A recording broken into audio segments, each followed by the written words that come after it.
Do you sometimes find it difficult to know what to focus on as a new coach or as a new consultant?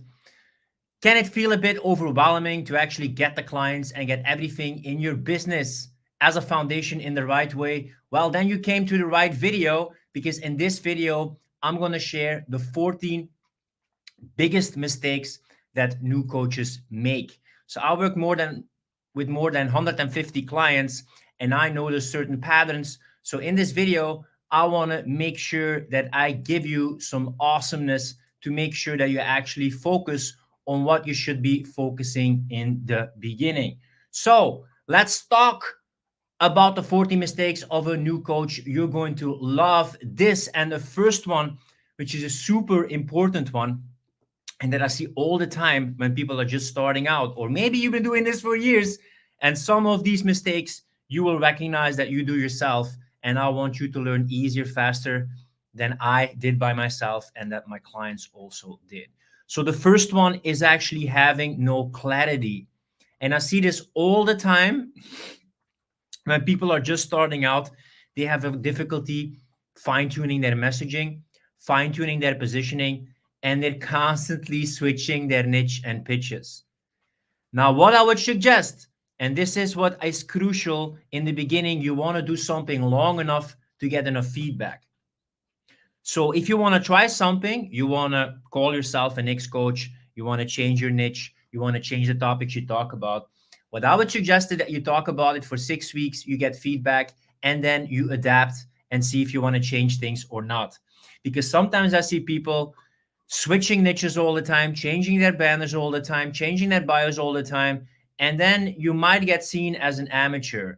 It's okay to be seen as a beginner, but it's not okay to be seen as an amateur. Plus, when you're all over the place, you don't really know if something is working. So make sure you build enough experience, expertise, and reputation to actually see that something is working. Also, a bonus tip, what I see a lot is that sometimes people have something that's working, they're making money out of it, they're creating leverage, and then they have the shiny object syndrome that they go chase something else. Now, this is a business, not a hobby. So being a professional is also showing up and committing to something. So yes, passion and enthusiasm is important, but it's also crucial that you stick to something and become an expert in something specific. And what does that require? This is the second thing that is essential to build up your coaching or consulting business, is to make sure you are consistent enough in content creation. Together with sticking long enough to something about who you're going to serve and what you're going to do, this will also provide you enough feedback together with the actual coaching and consulting you're going to do. So what I see a lot with coaches in the beginning is often the answer, especially in the beginning, is more action and more feedback. Because you can have the greatest offer, you can have the greatest ideas, but unless you test them in the real world, you don't know if they're working and if people will actually pay you for it. So people sometimes are posting every day for like 2 weeks, 3 weeks, and then it's tumbleweeds, it's silence for a couple of weeks. Now with social media, there's a big weapons of mass distraction, right? So you have a big battle of attention. So in order to be relevant, you have to be omnipresent and you have to show up consistently. Because if you're not going to do this, you're not going to have enough visibility, you're not going to have enough rapport with your clients, and you're not going to have enough conversations. And the purpose, this is a big tip that I give, the purpose of content, and listen closely to this because this is also a big mindset shift. The purpose of content is not to get likes or get engagement. The purpose of content is to create conversations. Publicly on your wall, privately in your inbox.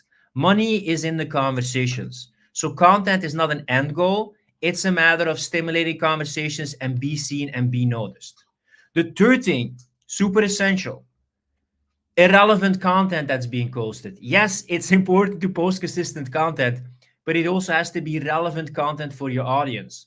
So what I see a lot of times, especially beginning coaches, is they're posting other people their content. And that is not what leaders do. People who lead first, they are leaders. They don't follow. They don't share other leaders their content. If they want, if they're inspired, if they're motivated by somebody else, their posts or a video, a big tip that I would give you is give your own spin on it. Instead of just sharing the video and sharing the post with, I agree, how about you use that as inspiration to have your own message there? because you're here to be a leader, a rebel with a cause, and not someone who just follows stuff by somebody else. So you have to build enough authority to your content and persuade, show your personality, and make offers. And that comes with making your own relevant, authentic content so people know what you do, who you are, and what you sell. Does that make sense? The fourth one, also with content a lot, especially in the beginning, is being a copycat. So there's three things to a magnetic brand and a magnetic marketing framework. It's the persuasion, that's showing what you are. It's the persuasion, it's showing what you do. It's the personality, it's showing who you are. And it's the promotion, it's showing what you sell. Now, in the age of copycats, AI, robots, template coaches, one-size-fits-all approaches, if you are just going to copy people, robots are going to replace you, or someone with a bigger audience or better marketing is going to replace you. So how are you going to set yourself apart? With your personality and your unique style. So if you're going to copy other people, as I said before, give your own twist. Create your own marketing frameworks, coaching frameworks, so you are different. So instead of being better often on social media, it's also important to stand out. And you're going to stand out by being different. Okay, I want you to remember this. The fifth one, that also has to do with the no clarity in the beginning. It's shiny object syndrome. It's you're doing too many things, and especially irrelevant things at the same time. And you're switching too fast, and often you feel overwhelmed and you don't know if something is working. So you should be focused. This is essential, especially in the beginning. You're in the business of getting clients, making sales. If you're not getting clients and you're not making sales, you have an expensive hobby, right? We're here to change lives and be a coach, not to be a friend, and just not to be liked, but to be respected. So the things you should mostly focus on is content, offer creation, serving your clients, and making sales. Everything else with making the website, getting the right tools, etc., writing your sales page, you just want to create consistent content, create an offer based on what people want, start serving people, and start selling and getting clients.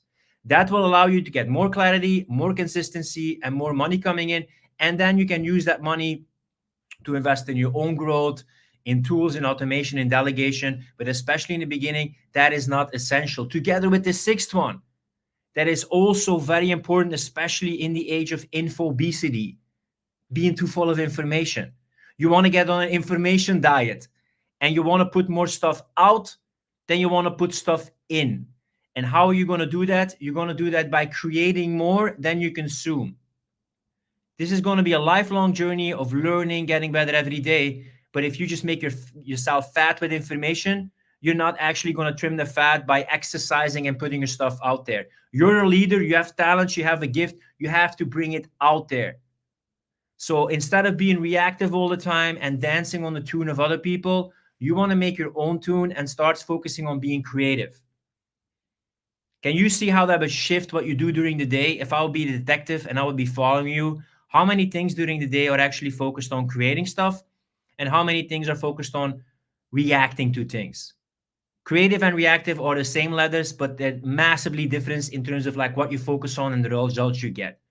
So yes, preparation is vital to prepare that you're worthy enough, you have enough material, you can create content. But at a certain point, you have to implement.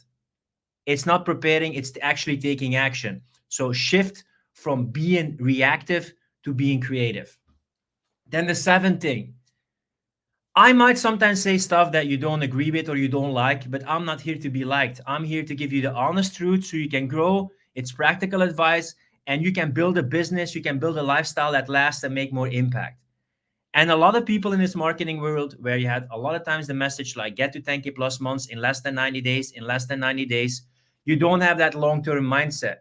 You can't run a marathon like a sprinter. Even if you do, you're going to be exhausted and you're going to have a burnout, personal burnout, content burnout. You will be misaligned. So you also want to keep the long-term perspective. And that is what I see oftentimes happening, that people expect the results to immediately happen in a couple of months. But you're rushing yourself to get results because there's so much stuff to figure out. Your niche, your ideal client, your branding, your content creation, your offer creation, getting good at sales, while also investing in yourself and having a social life. You can't just all cram that in just like 1 to 3 months. So get rid of this instant pill, instant gratification, quick fix mindset. because it will not help you in the long run. Yes, it sounds great as a marketing message, especially for beginners, like with these 3 easy tips, get to 10K plus months in less than 90 days.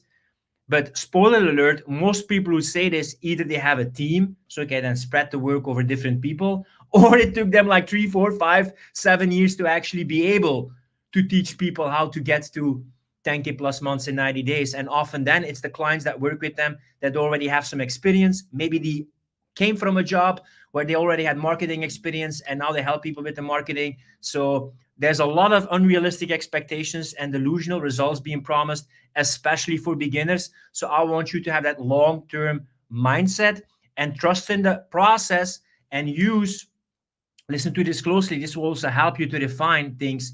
Use my CSI method, which is, it's not about investigating murders, for people who know the CSI program in America. I don't know what the name was again. CSI stands for clarify, simplify, implement. So anytime you do something, you want to clarify, you want to simplify, and you want to implement. And if you don't know what you're doing in the beginning, you just want to implement, get feedback, and then clarify and simplify. And that takes a long-term mindset. Number 8, and I see this all the time when coaches or consultants come to me and they say like, hey, people are not selling, I'm not getting clients, I'm not getting booked calls. Well, the reason might be this. Maybe you're not making offers. If you don't make offers, you don't make sales. If people don't even know what you sell, how do you expect them to buy from you, right? So that's what I see all the time. Yes, maybe you're afraid of doing sales. Maybe you feel a bit unconfident, perfectly normal in the beginning. Maybe you're suffering from imposter syndrome. But we don't live in the age anymore that people magically are going to come to you and say like, hey, could I buy something from you? Yes, it feels safe. You don't feel judged. The people is warmed up and they want to buy and they say yes. Yes, that's the easiest sales to make. But right now in this crowded social media marketing space and attention span that people have of a fruit fly, you can't expect people to just come to you and say like, hey, what do you sell? And then have the sale. No, you want to make content, you have conversations, and they also have to know what you sell. So think for yourself, look in your own business, look at your feed. If I would ask followers who've been following you for a while, and I would ask them, what does Sarah offer? What does Tim offer? Do they actually know the name of your offer and the elements and the things you actually solve in your coaching or not? If not, you need to promote your offers more so people actually know what you have to sell.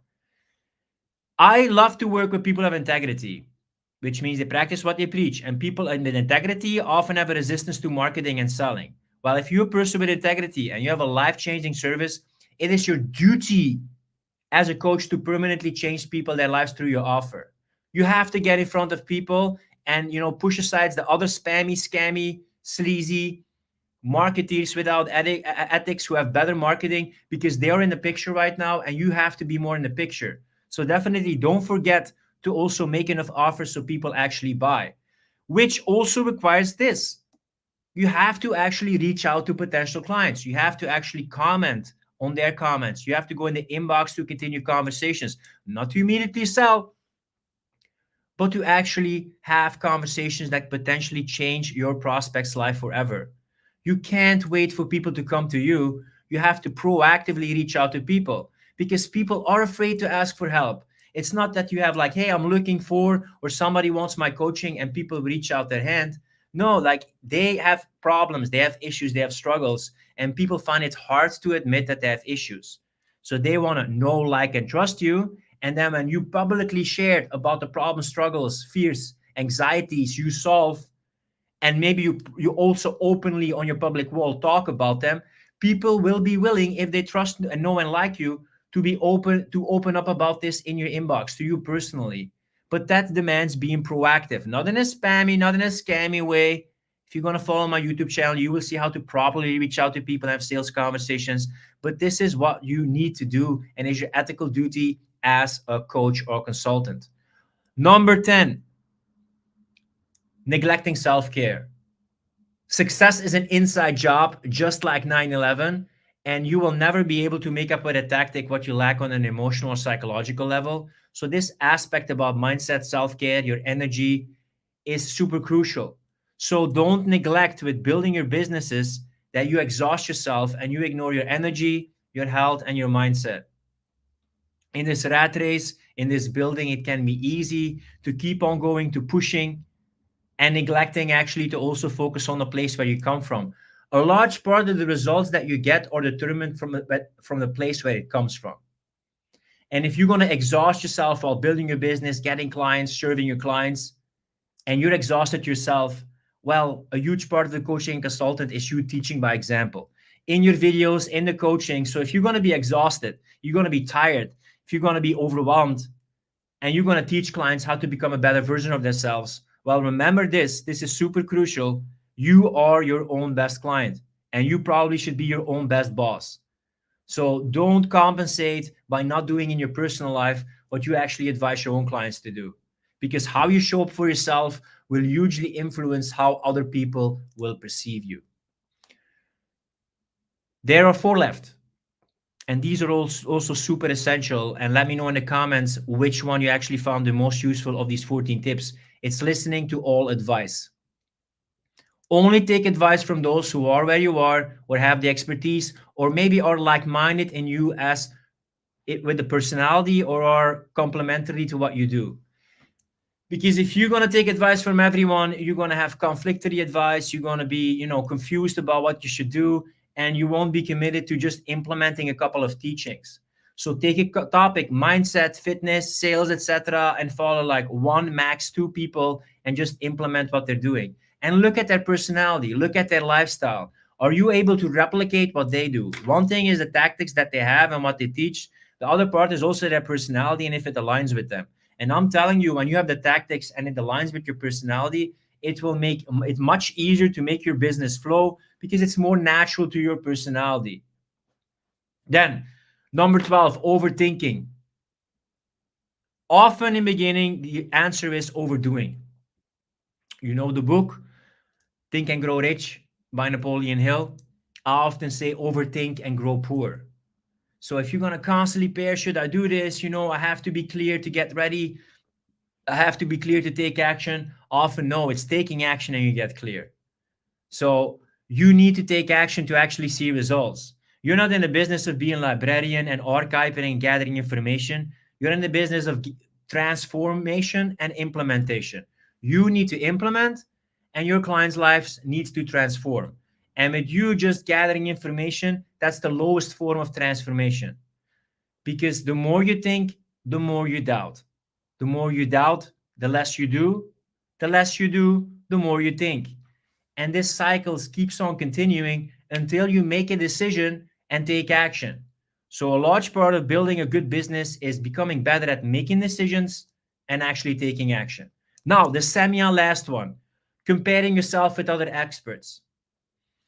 Yes, we are in self-development and we always want to become better, learn from people, other awesome coaches, Tony Robbins, whoever you look up to, Bob Proctor, favorite podcast that you have. But you don't want to compare somebody else's destination with your process because you don't get to see the journey. You don't have to look up at the mountain of people and see them stand at the top and say, how do I get to the top? And that's where I want to be. And I'm not good enough. I feel like an imposter because you haven't seen the road traveled. You haven't seen the difficulties navigating the jungle to get at the top. So focus on your own wins and growth. And sometimes what you want to do is you want to look back at your own journey, see how much you traveled, see how much you actually improved.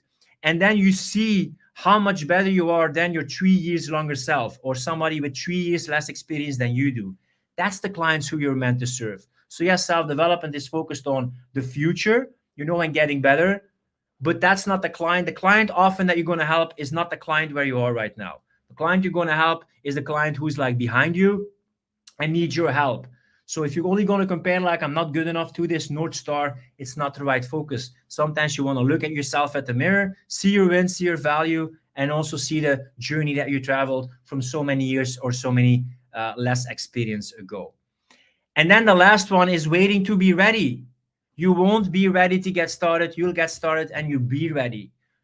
This is the main thing. You'll learn the most through action and experience. Clarify, simplify, and actually get the experience and put yourself out there. So that's the major tips that I want to give you to make sure you stay on track as a beginning coach. Don't compare too much. Don't overthink too much. Focus on the basis and focus on the essence. Now, if you also want to learn how to get the basis, check out this video about how to actually explain what you do. So when you started as a coach, that has to do with the first point that I have about having no clarity in your messaging, in your positioning, well, then you might want to check out this video where I'm going to give you more information about how to craft a persuasive pitch. See you there.